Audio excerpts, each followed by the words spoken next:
Hi everybody, welcome to your Histopathology BST induction.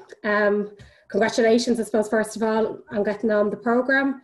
My name is Maria Golden. I'm the training manager for the Faculty of Pathology. Again, welcome. I hope this week hasn't been too much for you, and I'm sure it's a bit strange having the induction through the system. Normally we'd do it in RCPI and you get to see our lovely building and everything, but unfortunately due to Corona that's not going to be possible this year. So today is our first, which is of a couple of sessions. There's going to be a few sessions between now and Christmas. Today will be an hour and a half, more give or take, and then as we go on towards Christmas there will be sessions which will go into more deeper detail on different subjects. We have a Q&A. We're going to have talks today from 5 people. At the end of the 5 talks, we will have a live Q&A session where all the team will be available to answer any questions you might have. In the meantime, during the session itself, if you have any questions, you can put them into the Q&A section at the end of your screen. And we just ask them to put it into the Q&A section rather than the chat section so that we can make sure we can get to it.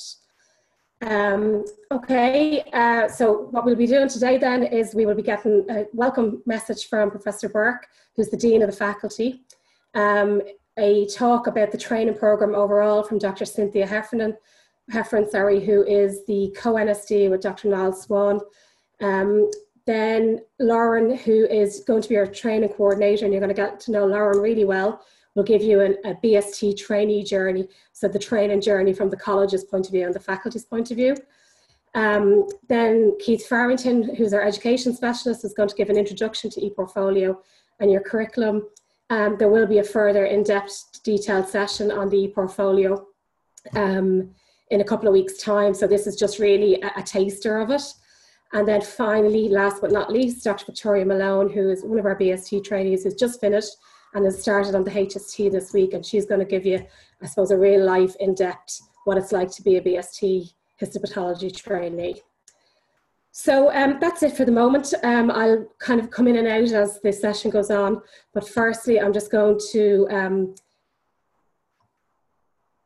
share my screen with you and share the session then from Professor Louise Burke. Okay.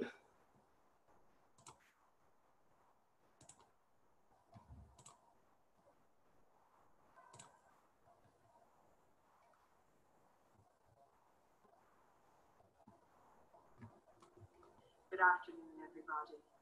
As Dean of the Faculty of Pathology, I am delighted to be here to welcome you and congratulate you on joining the BST program in histopathology, a key start to a training program that will set you on the path to becoming a consultant histopathologist. My name is Louise Burke and I'm a consultant histopathologist at Cork University Hospital, and I am the Professor of Pathology at University College Cork. As Dean of the Faculty, I oversee the Irish Medical Council accredited postgraduate training programs, and together with our trainers, NSDs, Director of Training and Education, and the education, training and health and well-being teams at the RCPI, we are all here to help you and support you as you develop professionally and acquire the skills and knowledge required to provide excellent patient care in your chosen career path. Pathology underpins current medical practice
the HSE, the Irish Medical Council and the Department of Health to address the impacts that the pandemic may have on your specialist training and the challenges that have arisen as a result. We are all here to support you, and I would urge you to ensure that you avail of all of those supports as required. I am not going to take up any more of your time, but again, I would just like to reiterate my sincere welcome to you all, and I do hope that we will meet in person very soon. Stay safe and enjoy the program. Thank you.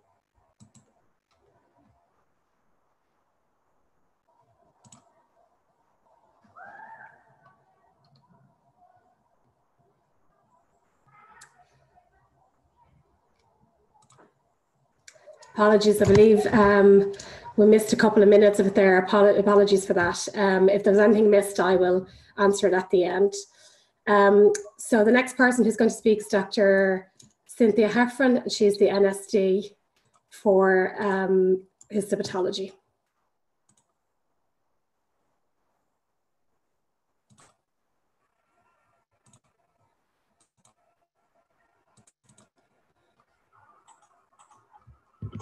Hello and good afternoon.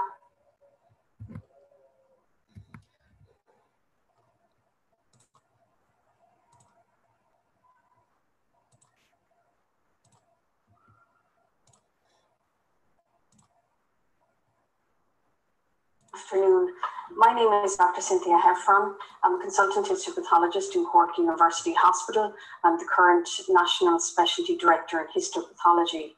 And I'd like to give you a very warm welcome as you begin your BST training program in histopathology, and wish you, hopefully, have a very successful and rewarding career in histopathology. Within the RCPI, in histopathology, we come under the Faculty of Pathology, and we're one of the only pathologies that have our own BST training program. To enter the other disciplines in pathology, you need to go through a BST in general medicine in the first instance. So this afternoon, I was going to give you an overview of what you can expect over the next 2 years. So the BST training program in histopathology is a 2-year program. And currently, you're assigned to a given rotation and you stay within that rotation for the 2-year duration, this being either South Dublin, North Dublin, Munster or Galway. As outlined here, you can see the individual hospitals within those histopathology rotations. So for example, in Munster, you may be rotated between Cork University Hospital and University Hospital Waterford. So just to outline the structure within histopathology, we currently have 2 national specialty directors. Myself and Dr. Neil Swan has just joined me as of today, and he is working in St. Vincent's University Hospital. We then have a regional specialty advisor for each of the 4 rotations. Dr. Brian Hayes for Munster, Dr. Helen Inglesby for Galway, Dr. Stephen Crowther, who's just joined us for South Dublin, and a joint appointment for North Dublin with Dr. Susan Conlon and Dr. Maeve Redmond. Then within each department, there will be a lead trainer, and then each trainee is assigned an individual trainer. So then we meet as a group on the STC, or the Specialty Training Committee, approximately 3 to 4 times a year. And on this committee, we have both a HST and a BST representative. So just for you guys to take note that your representative is Dr. Katie Beecham, and she's a 2nd-year SHO on the South Dublin rotation, and that's her email address there. So just to take note of that, because she's somebody that you can liaise with if you have any issues that need to be fed up to the Specialty Training Committee and higher. Next 2 years, and really the big 2 items that you're going to cover over the next 2 years are getting to grips with surgical pathology, from cut-up to microscopy, and then all the additional tests we do, including immunohistochemistry and also molecular pathology listed below. The other big area is autopsy pathology. Over the course of your 2 years, you may get an opportunity to do a small amount to get an introduction to cytopathology, and you should get some exposure to molecular pathology on the way. as linked to the individual cases that you come across. So what is your role as an SHO? It's a very different career to what you may have been used to in a medical career or as an intern. It's quite different and does take a little bit of time to get used to at the start. But over the 2 years, what we really want to see you become is proficient within your cut-up. We want to recognise the basic histological features of common lesions, work on your background medical and pathology knowledge base, and this will be particularly important as you prepare for your Part 1 exam. And then just to keep a record of specimens you are handling, follow up and keep track of your cases. You may get an opportunity to present some cases, be it within the department or outside the department at a multidisciplinary team meeting. You want to get exposure to autopsy, dissection and reporting, and to be proactive as regards audit. We're all expected to do 1 audit per year. A lot of these activities that you do during the year are recorded on your e-portfolio. Keith Farrington will have outlined some of this regarding the e-portfolio and the outcome-based education. There is a BST curriculum which can be downloaded from our website, which will indicate to you the variety of specimens you should get exposed to and to record your assessments and training and teaching activities. So assessments you should have during your post at least quarterly with your trainer, and then an end of year meeting with your trainer and a subsequent meeting with the National Specialty Director. The assessments over the course of the year are the case-based discussions and the directly observed procedures, which all form part of your outcome-based education program. Some of the educational activities you'll be expected to do over the course of your 2 years, as I mentioned, we all need to do 1 audit per year. There's a variety of mandatory courses for HST and for BST. For BST, there's a leadership course and an ethics course, and then some in-house courses on infection control and laboratory management. We organise national study days for both BST and HST. If you can get an opportunity to get involved in some research projects, that would be great, and you may get an opportunity to present these or attend national and international meetings. A lot of these things have been postponed due to COVID, but there's a lot of virtual meetings happening in the upcoming months.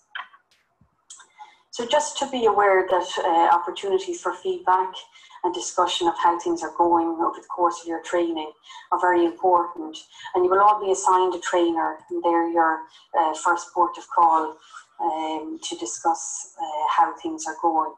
Within every department there will be a lead trainer and head department who may be able to help. Then you have your regional specialty advisor that you can liaise with, and then any issues can be fed back also at the annual assessment in our CPI with the National Specialty Director. And as I mentioned before, your BST representative can bring issues also to be discussed at our quarterly STC meetings. So then just beyond your BST, we have an end of year assessment after year 1. Then in year 2, you will have an assessment at approximately 18 months to ensure that you're suitable to go forward for your HST or SBR application. And this involves an interview with the NSD and with the RSAs, looking at your training record, feedback from your trainer and local trainers, and some questions on pathology. Once you're successful with that, you can, the interview will be held the following February.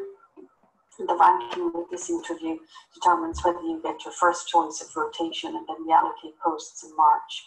For those of you who have a more academic inclination, it might be worth looking at the ICAP program, which is designed to do SBR programs and PhDs over a 6 to 7 year duration. There's the website there if that's of interest and worth looking at now to begin preparation.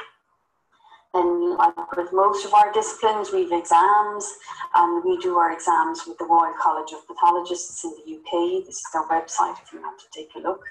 For histopathology, we have a Part 1, a Part 2, and then there's a certificate in higher autopsy training. And these are all mandatory to take to complete your training. Part 1, we generally aim to take this maybe at the end of year 2 SHO or SPO or year 1. Then the part 2 is a 2-day exam, and you should look to aim to take this maybe year 3 or year 4 SPO. Then the certificate in higher autopsy training, some people take it before part 2 and some people wait till after part 2. In the past, these used to be together, but now they're separate, so it is worth planning once you get further along in your career. So our SPR training program, which you probably know having researched histopathology, it's a 5-year program, but we do encourage trainees to complete in 4 years so that your overall program would be 6 years duration, maximum 7. Then for your SPR training, again, you're assigned to one of the 4 hubs, but you must rotate out of that hub for at least 6 months. Some trainees will rotate for 12 months. So it's worth thinking about that once you get to the SPR stage. And following a successful BST and HST, you will be awarded your CSCST, or Certificate of Completion of Specialty Training. And you will be able to move on in your histopathology career and hopefully get a consultant position at a later stage.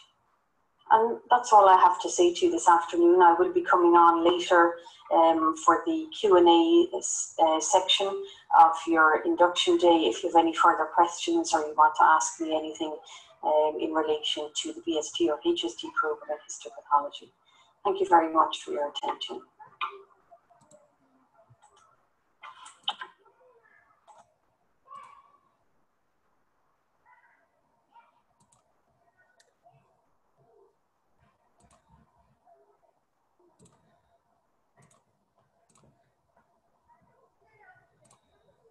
Hi guys, so apologies for any technical issues that are there. We think we're on top of it now.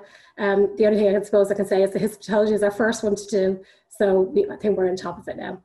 Just to say again, if you have any Q&As or questions during the middle of this, put it into the Q&A section and we will answer it at the end. So the next person up is Lauren Kirshner, and Lauren is going to be your training coordinator for the next 2 years. Lauren is actually on annual leave at the moment, but she has pre-recorded it and she's looking forward to meeting you, hopefully face-to-face sometime in the future. So I'll just start Lauren for you now. Thank you.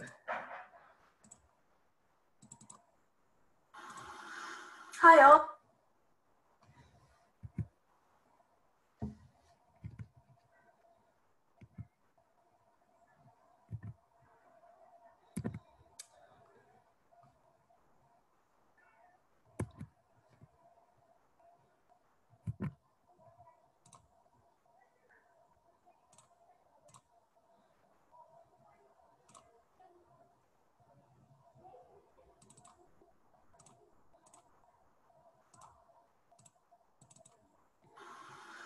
Hi all, and welcome to BST. My name's Lauren. I'm the pathology coordinator for medical training in the RCPI. I'm just going to give you a brief overview of BST Histo and what you have to expect. So heading up to histopathology, we have the Dean of the Faculty of Pathology, Prof. Louise Burke. We have the National Specialty Directors for Histo, Dr. Cynthia Heffron and Dr. Neil Swan. And we also have Regional Specialty Advisors, Dr. Maeve Redmond and Dr. Susie Conlon in North Dublin, Dr. Brian Hayes in Munster, Dr. Stephen Crowther in South Dublin, and Dr. Helen Inglesby in Galway. So the main components of BST Histo are your curriculum. So this is sort of the main document that tells you everything you need to do in your training. You'll also attend mandatory courses and study days. You'll be starting to prepare for your FRC PATH examinations. You'll be attending annual evaluations and recording your training at all times in your e-portfolio. So just a brief idea of the cycle of the 2 years of your BST. Some of you will have 12-month posts and some of you will have 6-month posts and rotate. So basically at the start of each of your rotations, you need to review your curriculum, see where you stand, see what you need to do, meet with your trainer and set some goals for the post, and always keep your e-portfolio up to date with your training activities. At the end of your year 1, you'll have an evaluation. These normally take place in May or June each year. And then in your year 2, you will have an 18-month evaluation in the autumn of your 2nd year. This is to check in to see how you're getting on and are you ready to apply for HST. So the curriculum is your main document. You can always find it on our website under our specialties and take a look. You can also download it for your own records and refer to it as you go through. So just as a brief outline of your mandatory courses, you'll attend BST Leadership and Clinical Practice, and this consists of workshops in communication and leadership skills, as well as an online component. And then Ethics for Histopathology. This consists of a workshop and an online component. Most of our courses are going online for the 2021 year, so you'll be given a date to attend via a Zoom teleconference. And if you have any queries at any time about your mandatory courses, you can contact our courses department at courses@rcpi.ie. The other two courses you'll have are Introduction to Lab Management and Infection Control. These courses are not run by RCPI, so you'll need to check with medical manpower in your own hospital about taking these. And the other component of courses is we have study days. We usually have them between September and July for all histo trainees in BST and HST. They focus on topics specific to histopathology with presentations by consultants and trainees. Currently, we're delivering these as weekly Zoom sessions on Thursdays at 2 p.m. And the intention is to keep these Thursday sessions going throughout the year. However, we hope to have in-person study days happening once everyone can get back indoors together. So these are all in addition to your mandatory courses, so you need to make sure you attend at least 4 per year. Most of our trainees attend sessions every Thursday. They're only about an hour or 2, so you should be able to get to them. So the exams you're looking ahead to are your FRC PATH exams, and the part 1 is designed to allow you to demonstrate what you have learned in the workplace. You need to consider when you're going to take it. We don't expect you to take it during your BST. However, some trainees choose to take it in their second year of BST. So for your year 1 evaluation, we'll see you at the end of the year in around May and June. You'll meet with us, a panel consisting of the National Specialty Director and the coordinator, myself. So we'll take a look at your e-portfolio records and make sure you're keeping your e-portfolio up to date. We'll also find your trainer's feedback there, and we'll have a chat with you about your progress and what you have outstanding and looking ahead toward the next year. So to prepare for your evaluation, please ensure that your e-portfolio is completely up to date and that you've completed relevant forms ahead of your evaluation. Then in year 2, we'll see you for your 18-month evaluation. These normally take place in around November, and it's mainly an aptitude assessment to determine if you're ready to continue into the HST training. The panel again will consist of the NSD and myself, and we'll take a look at your e-portfolio records and training feedback, and we'll have a chat with you to see where you stand, what you have outstanding to finish BST, and if you've completed enough to be ready to apply for the HST program. So again, to prepare, ensure your e-portfolio is up to date and that you completed any and all relevant forms. So just to take you through a couple of the basics in and around the RCPI website. When you log into the website, you'll be taken to your RCPI digital hub. And this is where you'll find any of the digital services that help you manage your training. So you access by logging into the RCPI website, and then you'll see a menu for your digital hub. If you have any trouble logging in, contact the help desk and they'll be able to change your login or change your password for you and help you get in. So you'll see in your digital services menu, this is the link to your e-portfolio, probably your most important link. When you log into your e-portfolio, you'll see a dashboard page with your name and information and current post. And it's here where you will go to input all the forms for all of your training activities. So at the top right hand of the screen, you'll see a plus symbol. Click this and it'll bring you into a menu of forms. And these are all the forms that you'll complete during the training. And they all relate back to your curriculum and the different training activities you need to complete. So you can click on any one of these forms, complete it, and then submit it, and it will go into your record on your e-portfolio. So when you first go into your e-portfolio, the main things to have a check for, check that your post and trainer details are correct. If they're not, you can give me a shout and I can update it. You want to meet with your trainer at the start of your post and agree the goals that you're going to complete for that post.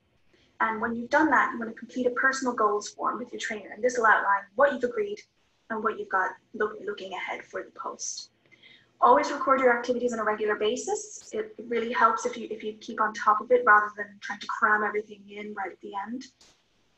And then you want to make sure that you're meeting with your trainer on a quarterly basis to check in and see how you're getting on. So make sure you complete your quarterly forms. And also if you're changing posts after 6 months, you'll complete the same form to complete the end of post.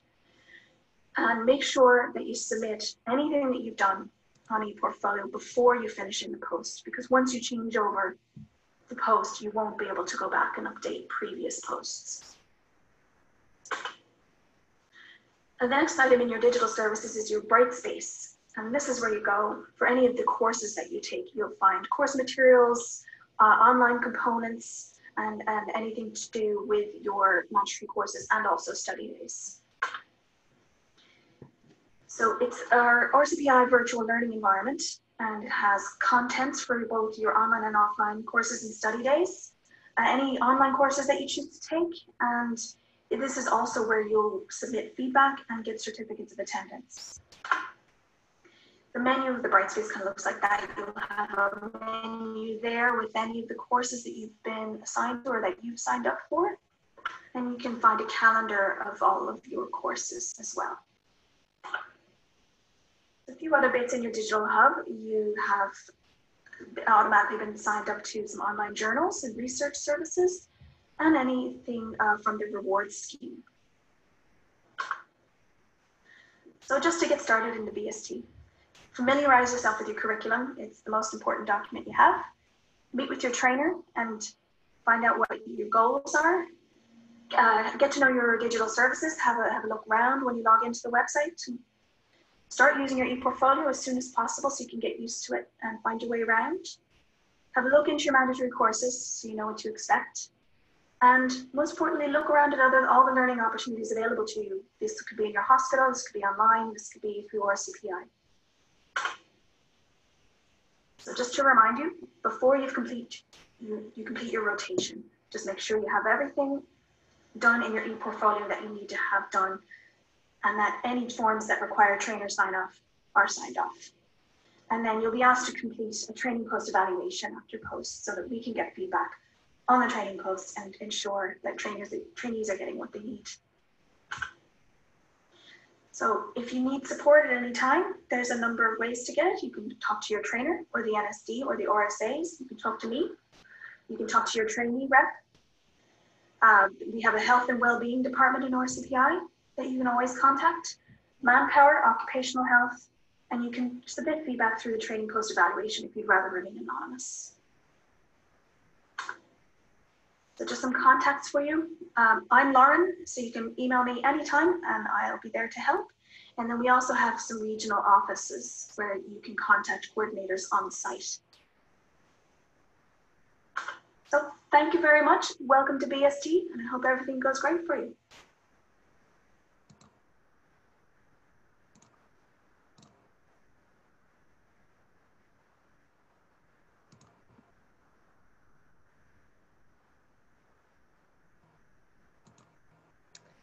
Hi guys, so next up is Dr. Keith Farrington, and Keith is going to do an overview of your ePortfolio.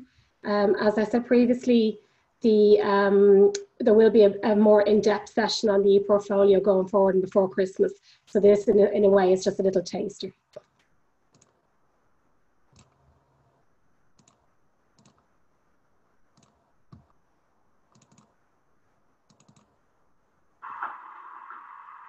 This presentation will outline your curriculum requirements and how to make the most of your curriculum to maximize your learning during BST. The histopathology curriculum is one of 4 at BST level in RCPI, and itself is broken down into 4 sections. The introduction section gives information.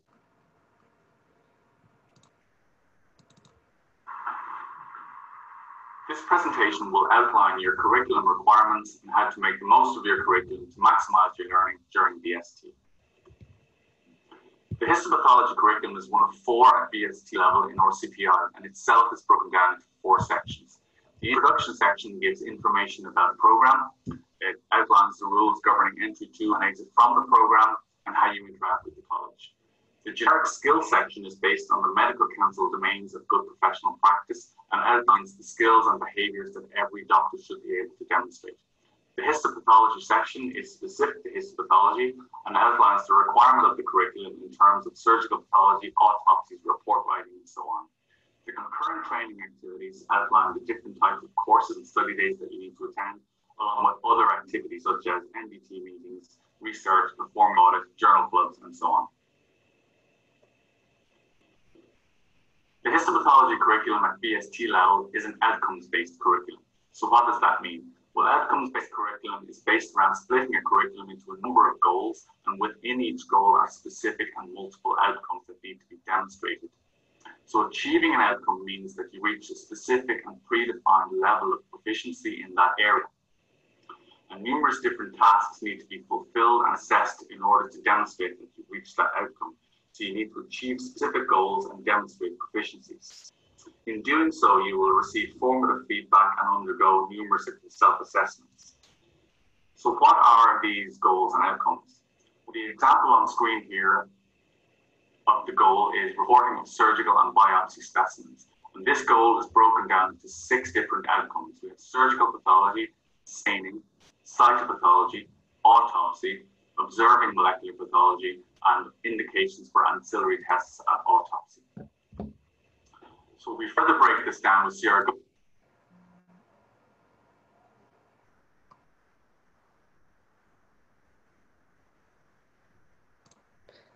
Apologies, we've had another issue. I'm going to start sharing that again. Apologies, everybody.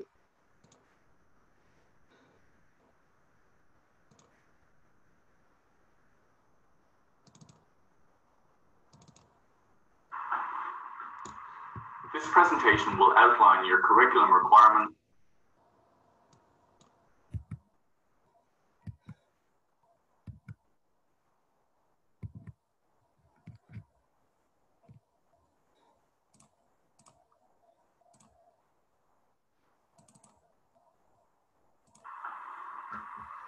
This presentation will outline your curriculum requirements and how to make the most of your curriculum to maximize your learning during BST.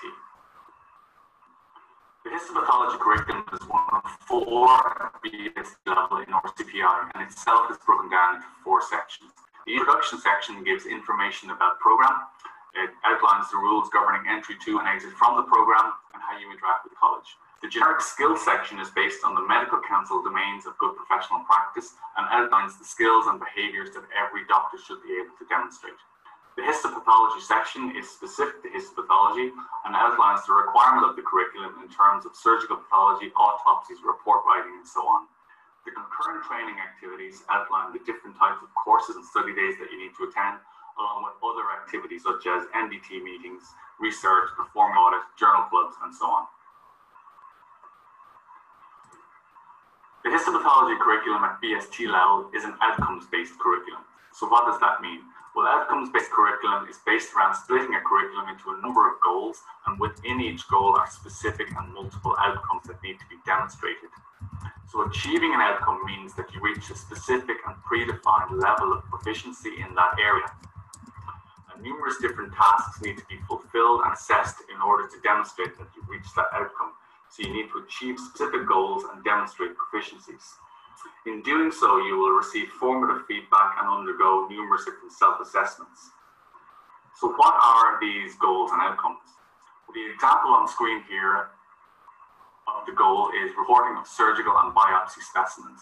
And this goal is broken down into 6 different outcomes. We have surgical pathology, staining, cytopathology, autopsy, observing molecular pathology, and indications for ancillary tests at autopsy. So we further break this down. We see our goal here, reporting the surgical biopsy specimens. We have 6 outcomes associated with this goal, and we have a number of different activities that need to be achieved or undergone in order to achieve your outcome. In this example, we have to log a certain amount of case experiences. We have to undergo an informal observation, undergo a formal observation, which stops, and undergo a structured case-based discussion. So undergoing all of these activities or performing and logging these activities over the course of the program will facilitate you in meeting that outcome of surgical pathology. So there will be similar types of activities for each of the other outcomes, and of course there will be other goals within the program as well. So as you achieve those outcomes, as those activities are logged, you get closer to achieving your goal. So remember that there are multiple different activities for each outcome, and it will take the 2 years in order to reach all of your outcomes and hence your goals.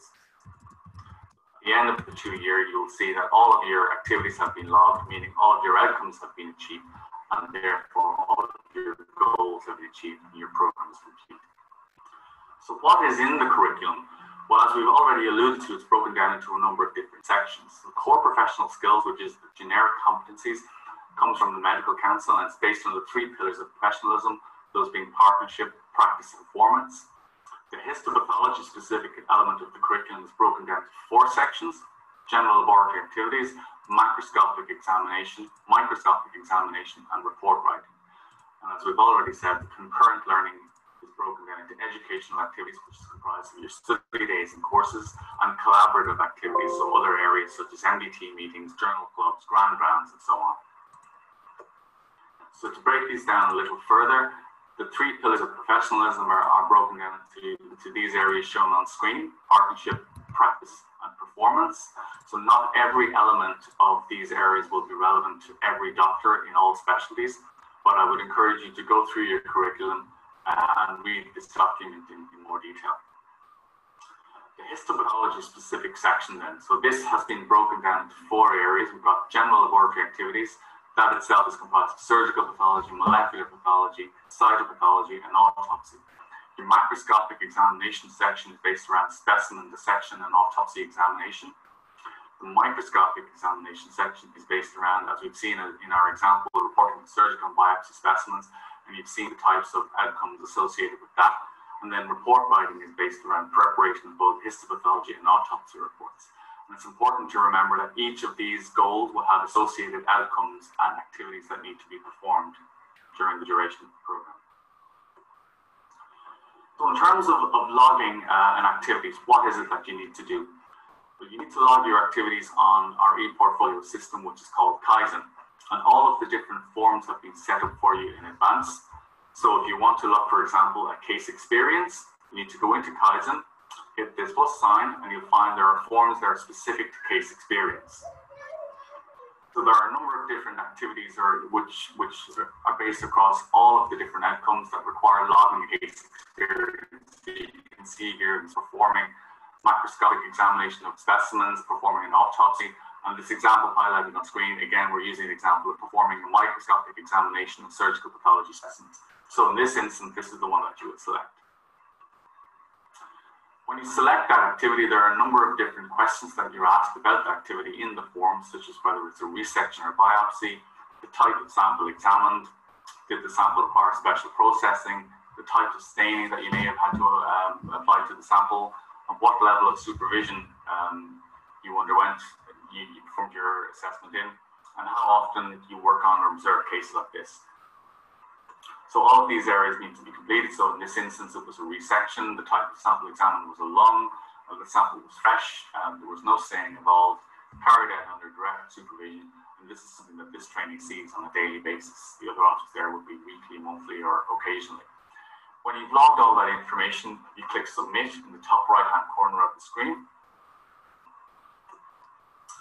And these activities are logged and count towards your progression. So your progression is a specific component of ePortfolio which outlines all of the activities you've undergone, and you can clearly see how close you are to achieving your outcome in a specific area. There are some activities that do not need to be signed off formally, such as logging case experience, logging a self-assessment, but some activities do need to be signed off, and they are primarily your assessments, such as your DOPS and your case-based assumptions. There are also requirements to be informally observed in the workplace. So an example here of your progression view. So this outlines your concurrent training activities. You can see the training activities here, the educational activities. So this will be the number of courses that you've attended, your collaborative activities, such as your study days and so on. Then in general laboratory activities, it lists all of the different activities that you've logged. Importantly, the e-portfolio breaks down all of these activities into those which need to be performed per training program. So many of the autopsy requirements are based per program, and also other requirements are based on a yearly basis. So certain things you have to perform each year, such as a DOPS or CBD. There are also requirements per post and per quarter. So just a little note about requirements and workplace-based assessment, with certain things that have to be performed and signed off in ePortfolio. So at the beginning of every post, you need to log a personal goals form or set personal goals for yourself. So one per post, and this is generally expected to be performed with your trainer. So your trainer will sign off on your personal goals and recognize that they are achievable within that post. Your case experiences, so there will be a requirement to log cases per quarter. So every 3 months, they will be assessed at your quarterly assessment. So they can be viewed, your trainer will be able to view your ePortfolio of your assessment. Other requirements such as informal discussion and informal observation, just need to record the name of the assessor or trainer just to verify that this is actually being performed. Importantly, for informal discussion and informal observation, it does not need to be a trainer that performs this activity with you. It can be an SBR, it can be a trainer, but it doesn't have to be a trainer. For DOPS and CBD, you need to undergo these types of assessments with a trainer. They don't necessarily have to be your own personal trainer, but I would encourage you to go to your curriculum and look at that in more detail, because there are 1 or 2 on occasions where you do need to perform these DOPS with your own professional, with your own trainer. So in terms of formal assessments, there are 3 basic types of formal assessments. There are quarterly assessments, end of post assessments, and end of year evaluations. There is a requirement to undergo quarterly or end of post assessments 4 times per year. So for example, if you had a 12-month post, you would undergo 3 quarterly assessments and 1 end of post assessment. Over the course of 12 months, if you had 2 6-month posts, you would need to undergo 2 quarterly assessments and 2 end of post assessments. So the quarterly assessments and end of post are completed on the same form. There are a couple of extra questions for end of post, and select whether you're undergoing a quarterly or end of post assessment. End of year evaluations happen once per year in June each year, and you're assessed by a panel of assessors. So just an outline of concurrent training activities then. So these are courses and study days that need to be logged. All of these courses and study days are outlined in your curriculum, which I would encourage you to go and read. The collaborative activities are based around journal clubs, grand bands, attending meetings, teaching, audit, and research. There are specific numbers that you do need to attend for each of those that is also outlined in your curriculum. So what is it that you need to do right now? Well, I would encourage you to go ahead and check your curriculum and see what the year 1 requirements and specifically the quarter 1 requirements are. So over the next 3 months, you're going to need to log a number of different cases in a range of different areas. You will have to receive informal feedback in a number of different areas. You will have to set a personal goals plan at the beginning of the post. And in 3 months' time, you will undergo your first quarterly assessment with your trainer. So in summary then, we have an outcomes-based education curriculum for histopathology at BST. And this is based around goals and achieving outcomes. And in order to achieve your outcomes, you need to log specific activities and receive both formal and informal feedback. The curriculum is broken down into core professional skills, your histopathology specific skills, and your concurrent training activities. And remember to record your activities on ePortfolio, to record your feedback, and to volunteer for your assessments. Thank you.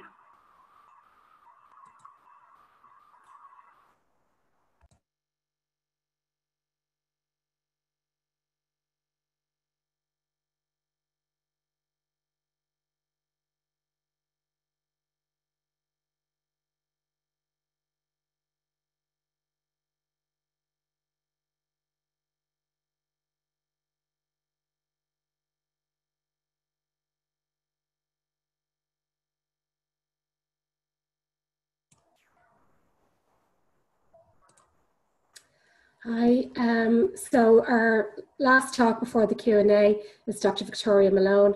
Dr. Malone is just completed her BST and started on the HST this week. So she's going to go through the experience of what it is to be a BST histopathology trainee. welcome to the BST program in Histopathology. Huge congratulations to all of you for getting started. It's a really competitive program, and the expectations are really high for people to get into the program. So you should all be really proud of yourself.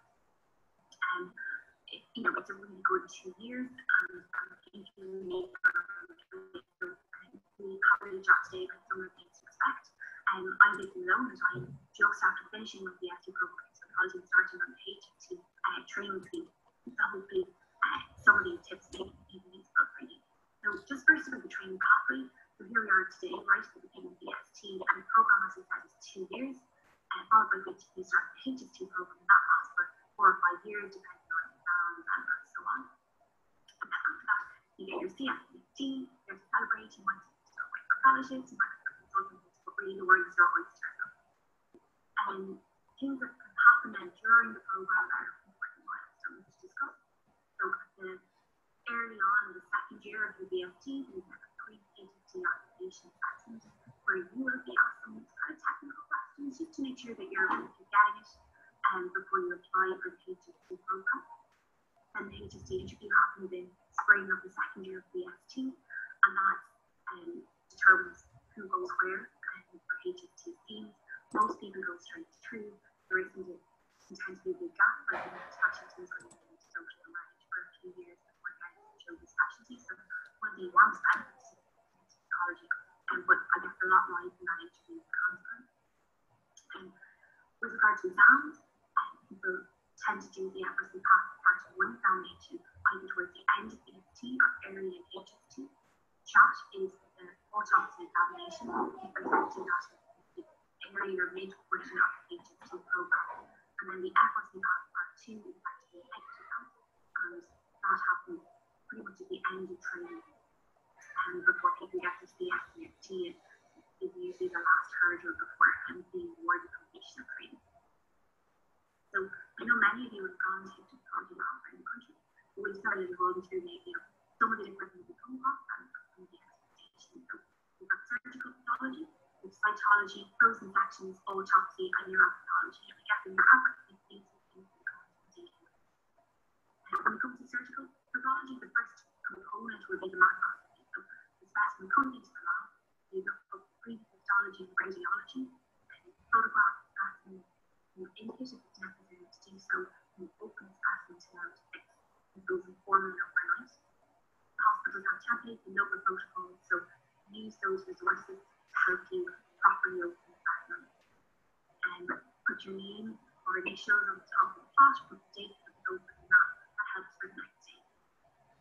And when you're actually putting up the specimen on the day, then find your template, photograph the cup surface that have lesions that are there, and use diagrams in the back of the form, or indeed print out the photograph and draw diagrams and draw the photographs. I find that really helpful in more complicated cases, and I like to orientate myself on my class, and so you can definitely do that. And always think about your TMM stages and what you need to achieve from that. I guess the most important thing, you're not sure what you're doing for help, and you're going to be getting help and asking for help a lot. Normal, that's like everything. You just don't complain about it for good. So when you're screening cases, when you're looking down the microscope at them, and find your template and use your TMM classification, use your passive staging manuals, and there's also WHO books and all of these helpful. Try to learn what normal is, and that really should be your priority. Any mistake is very important. That will help you figure out what happens when you change. And time management is important. You may have quite a lot of cases to go through, and you could spend hours going through a scheme and finding all the normal components and actually what's in the steps in the workshop. Just bear in mind that time management is important. And I guess at the beginning you're not really going to know what anything is. Everything's pink and purple, and I simply have to pink and purple too, and that is totally perfect. No one expects you to know the answers. Certainly not. But if you can, make an attempt to describe what you see. Even if you think you're not using the right language, English or whatever you're referring to, you're not. Consultants certainly would really appreciate that you're trying. If it's topic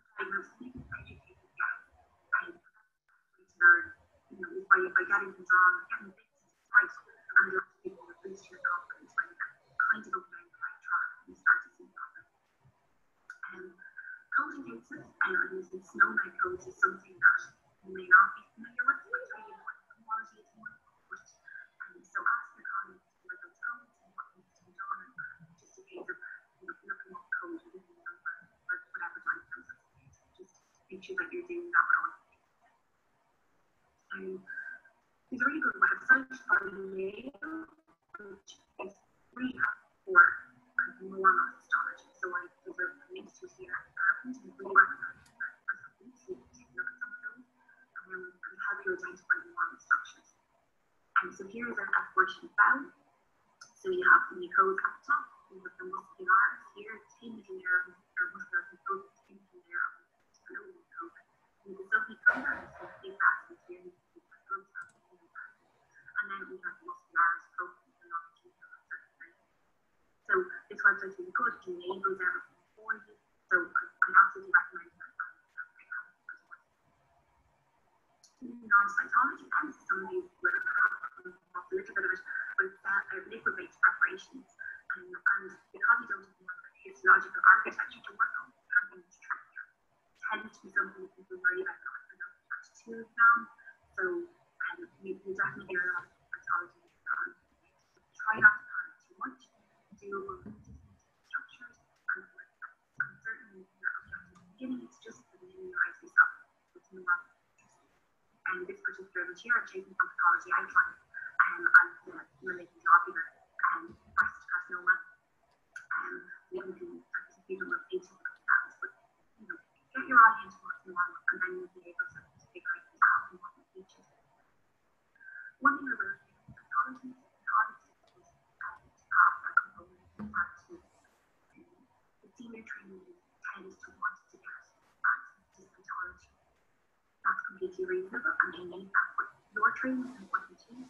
So don't be afraid to push to have some time and with pathology or to be put on the road to see someone doing exams by doing it. Unless you're getting your eye prepared, it's just going to be harder. And frozen sections, so some of you may think of those times in the lab, but short turnaround time. You are unfrozen, certainly for your first view, to definitely ask for help. You need to get a heads up from the lab staff that this is another way. And so make sure you know which consultant is covering frozen, let them know that it's frozen coming, and get the number of the case and look at the radiology and previous histology reports, preferably before the frozen section arrives, but if not possible to do that after it's arrived. So if there will be helpful for consultants to for yourself to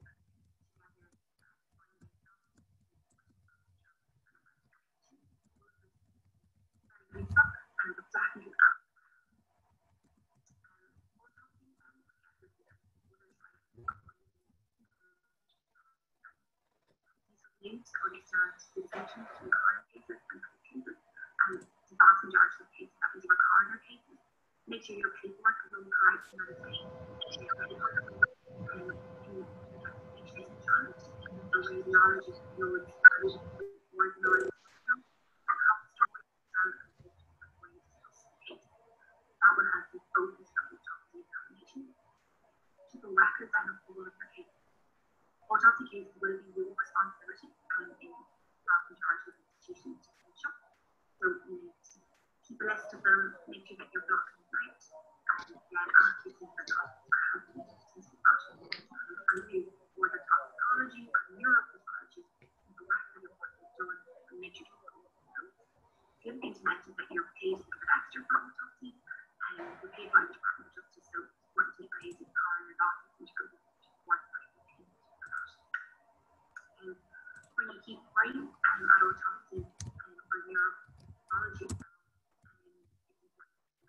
so it's great. Usually for 2 weeks before. So we'll be afraid how to schedule meetings. Very soft to take. It's important to attend those and take neuropathology and anatomy and also histology for case findings. you're going to the brain cut, make sure you've got your case history ready to discuss something you have. So the next thing I suppose that will part of your day-to-day job will be for chemistry and special stage, levels, and areas of the test. So it's really important to understand why you're working on the test. So when you come across a test and by the parent, you know, Google it and you kind of really conversate that. You know, through time you get used to understanding what you need to determine how tests go with which cancer type and which ones are used for the stage. Don't forget to take the control on the slide every single time you're in, you know, get good habits now and then see if it later on. And keep a list of everything important so that you can find it and follow up on it and hang on to the HPs. Notebook, you can do it on that spreadsheet, I do it on that spreadsheet, so I find it easy to check it out. And whatever way you do it, just make sure you keep it. So there's loads of resources for you to draw upon, and I guess these are really important, particularly at the start of training. There's obviously the website from Dave, which is really helpful for histology. We have Expert Paths, which is a fantastic resource and we're incredibly reliant on. And pathology outline is bringing up data. The Royal College of Pathology has lots of data sets and other resources to use. So it's worth coming up to that website as well. And then if you want to do some virtual microscopy, the University has a virtual microscope, which is very helpful resource, which again is something to bring to access. And there's various books. You don't necessarily need to buy any books, and you can also cover for each topic. And for cytology, DNA is kind of the big one. There's various different kind of general search books but they can be very useful resources to get that on a day-to-day basis. And it's useful to have a look at this point. You can the open out. So have a flick through the artistic parts of stuff. In terms of, I guess, of just getting through BST and making sure program, the first thing you need to do is familiarize yourself with the BST curriculum and the curriculum for last year. So the website there with the BST curriculum is online here. So you go to this website and it will tell you what you need to meet. Filling in the workflow will pay the HST. Do your best to fill it in. Make sure you get your management here. You do to get them. Obviously, don't need to say log in to BST.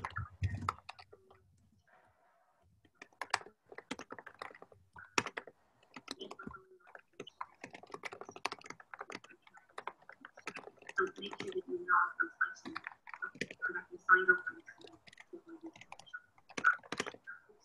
otherwise you will not be able to it's available in every hospital. So if you need to make those students out, you need to make sure you log over that to make sure that you environment study days are becoming more available now than ever to the COVID pandemic, but it's mandatory to attend 4 per year in the BST program. And with the dedicated SHO study day, it tends to happen in autumn, and that's really helpful, really focused for the SHO, and make sure that you attend that. Currently, we're having study days every Thursday afternoon on Zoom, which is incredible, and we're really enjoying the teaching that we're getting. And it's a pretty cross-border approach as well, where the training from Northern Ireland is using their Zoom tutorials and some of their consultants are getting up. And that's been a change, that's been really good. And just make sure to register in advance for all of those training days or study days. Then just a few quick notes on representatives. So there's the BST rep and HST rep. The BST rep will be looking at you is Dr. She's been doing some changes for the next couple of months. And the representatives sit on the committee. They feed into the STC, which is a really useful forum. So people have problems with training, have concerns, have great forum, great consultants. So they're very, very keen to make sure that training is good. And they also feed into the faculty. not together BST training with my team. We can have people coming home to content via HSC. Course 9 has lots of health and wellbeing resources, and so please do not fill up. And HC also has a program, so just don't forget that here. Under a lot of actually additional supports there and activities. So finally, minutes things that might have been useful for me to know when I started. So first thing that comes to mind is that I had terrible trouble looking down the way. Maybe this specialty for me, but so you experienced that the worry that would pass, and it was really embarrassing. But I was the only person that it happened to that was something I was in about, but it does pass. And the other thing that you absolutely should ask your colleagues are in your corner. Your colleagues want to help you. So do ask them when you don't know what you're doing. How many slides is there? Something funny in the slide, draw it the dot on the slide and ask them what they do. We're all really happy to help you out and we're really happy to teach you.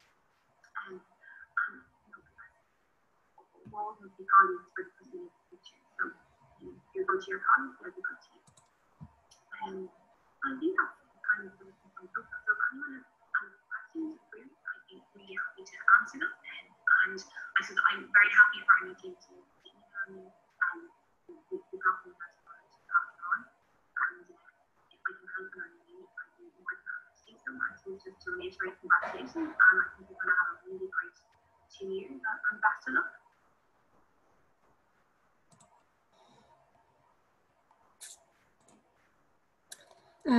Hi everyone.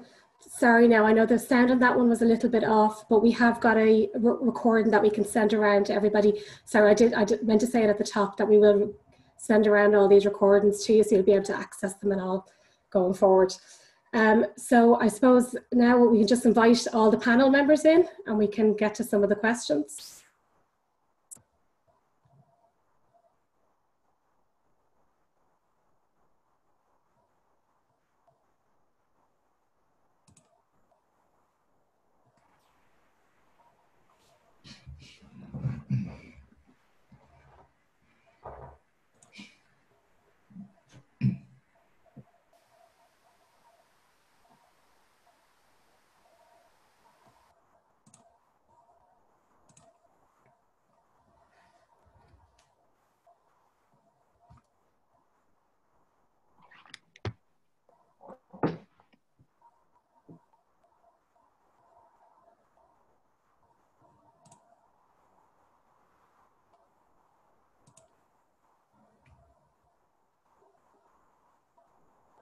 Okay, I think that's everybody who's going to show their face.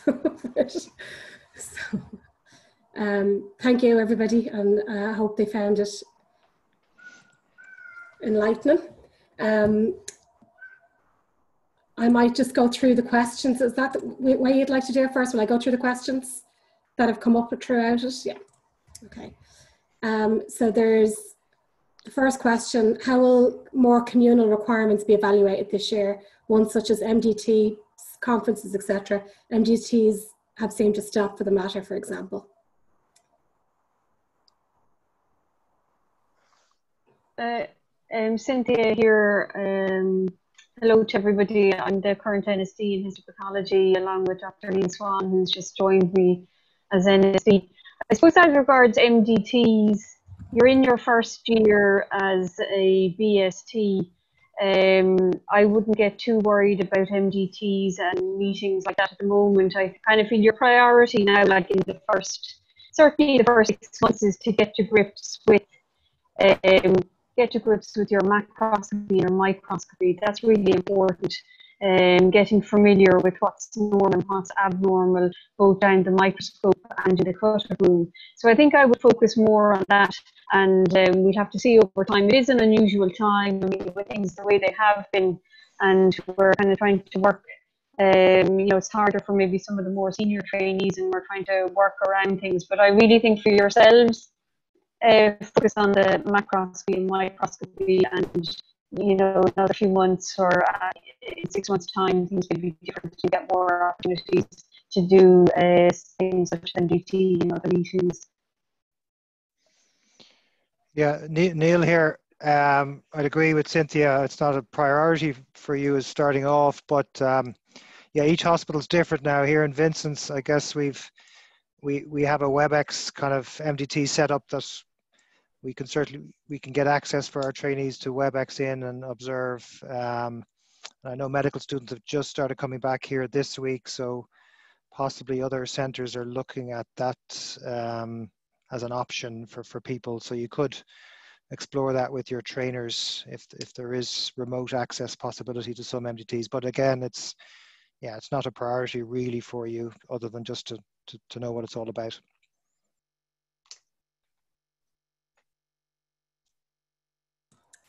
At the moment, there isn't any questions.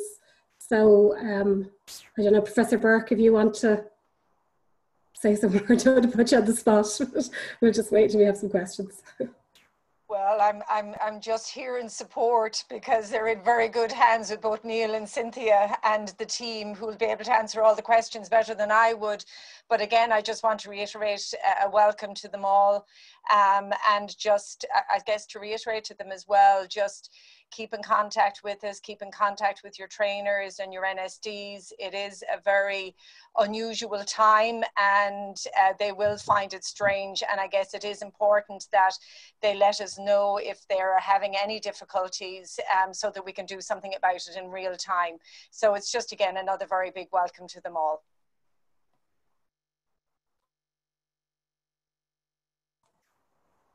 Victoria, would you? Well, yeah, to say congratulations to everyone for joining the program. It's very competitive, and I apologize that the audio on that recording on it sounded fine after I had recorded it, a little quiet, but I understand that it hasn't been very clear now. But that'll be made available to you, and I guess just to use your representatives would be what I would say. So your representative would be Katie Beecham, and I guess if you have particular issues, you can always use her as a point of contact for the BST. And I'd be completely happy for anyone to contact me at any point if they have any specific questions, or if I can offer any help or advice. But it's a really great program. Everyone's really supportive, and I think that you're going to have a very good 2 years on the BST training program.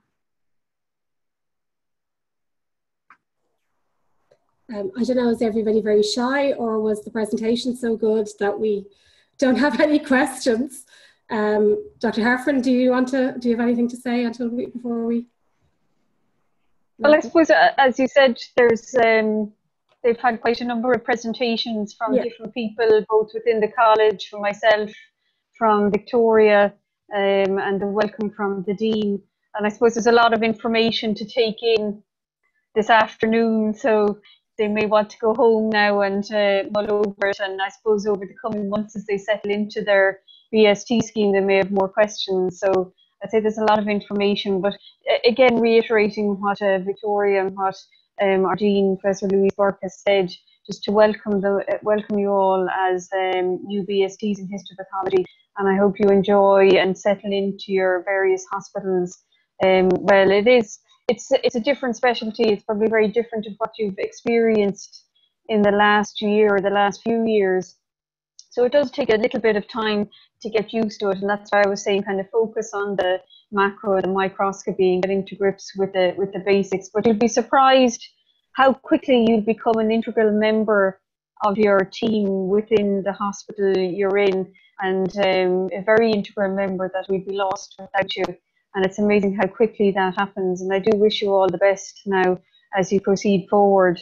And just to reiterate as well that your trainers and your regional specialty advisors and myself and Neil as NSD, we're here to support you. And if you have any queries or questions, and also all the staff in our CPI, and Lauren Kirchner, who's our pathology coordinator, is an excellent coordinator, and she's a great source of information. If you have any questions or queries, don't hesitate to contact her either. And as Victoria said, I gave the email there, Katie Beecham, your BST representative, so she'll be sitting on our STC committee and will represent the BSTs at that. But again, just to wish you well. We have one question about ICAT. Could anyone elaborate more about this, such as would all placements support this? Does it extend the training time, or is it workable in the 4 to 5 years of the SPR program? It does extend your time, because it is like they do say it's a 6 to 7 year program, because by the end of it you would expect to get your CSCST in histopathology and get your PhD. So it would be longer than the usual 4 to 5 years. It's an extremely competitive program, but it's open to all disciplines, so that if you were interested in going that route, I would strongly advise you to read up the information on the website and try and talk to successful candidates. I know a few of there's a trainee here at the moment, say in CUH, is in dermatology, who is successful, and there's a few more that we could put you in touch with. But if you're thinking that way, I would advise to kind of look at the website. Most places would be supportive of it. I think it's a great idea to try and get, for people with an academic inclination, to try and get both. I don't think it's relatively recently set up, so we haven't had a histopathology trainee undertake that program yet.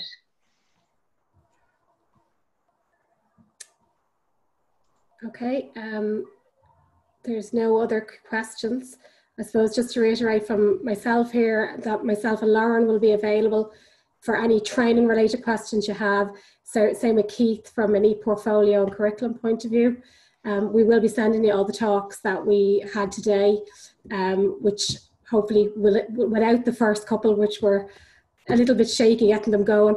10 seconds on this feels like half an hour. I don't know. We're trying to get it to share. It was the longest 10 seconds of my life, so apologies for that. But like the resource we sent to you, anything you need to know at all, please contact us and let us know. Okay. I might say just about the outcome-based education program. I presume Keith might have gone into that as well in detail, and just to say to the BSTs, you're the second year of it. Last year's BSTs would have been the first year that we introduced the out-based education program. So again, with that, we've been looking to our trainees, to give us feedback on how they're finding it, how they're finding the e-portfolio, because it's only with feedback that we can ensure that we continue to improve the program and make it work for everybody, both the trainees and trainers, and at your end of year assessments. But Keith, you might have gone into that a little bit more possibly in your presentation. Yeah, we've explained a little about outcome-based education, just what it entails and how to log those activities and what the goals mean. So if there are any questions on that, I'd be happy to answer them. Great. I don't know, Neil, did you want to add anything else before we finish? No, I think, yeah, again, just as you said, stick with it. A lot of you probably have come from clinical side. You'll feel absolutely useless, but very quickly you become part of the team, and don't get despondent. Just ask, always just ask. Don't try and do anything you're not comfortable with. There's always people around, and follow the protocols, and you'll get into it. It'll take time, so don't get despondent. We all know, we all came across from the clinical side, and it does take a while to adapt. It is very different, but hopefully you'll see the value of how important the pathologists are to the care of all our patients. So just hang in there and don't get too despondent. You'll get there. Yes, I think that's very well said, Neil, because I think the one thing that everybody should remember is we were at that stage once upon a time, and we were the first year trainees coming in. So we understand totally everything that you're going to be going through. So don't be afraid of it, just go with it. It will take time. It is very different, but it's a great speciality. And as I said at the beginning of this, I think it is a really exciting time to go into histopathology. I think there's such diversity, and you have great NSDs, great trainers. There's a whole great program there to support you. So we look forward to taking that journey with you, because what we are doing is we're very invested in you, because to be honest, ye are the pathologists that are going to be looking after us when, well, me in particular, when I retire. And when my specimens are being sent out to the pathology lab, you're going to be the people that's going to be reporting on them. So I have a vested interest in making sure that your training is as good as you can get. So welcome again, and looking forward, as I say, to meeting you all personally. This is really weird for us all. So I do look forward to the time when we can all actually have a face-to-face meeting. Okay. Thanks very much for everybody. We hope to see you soon. Great. Thank you. Thank you. Bye. Bye. Thank you. Thanks, Maria. Thanks, everyone.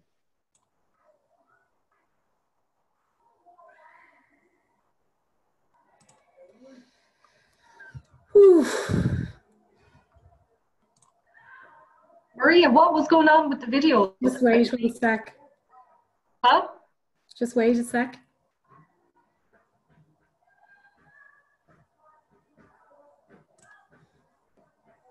Kerry, how do I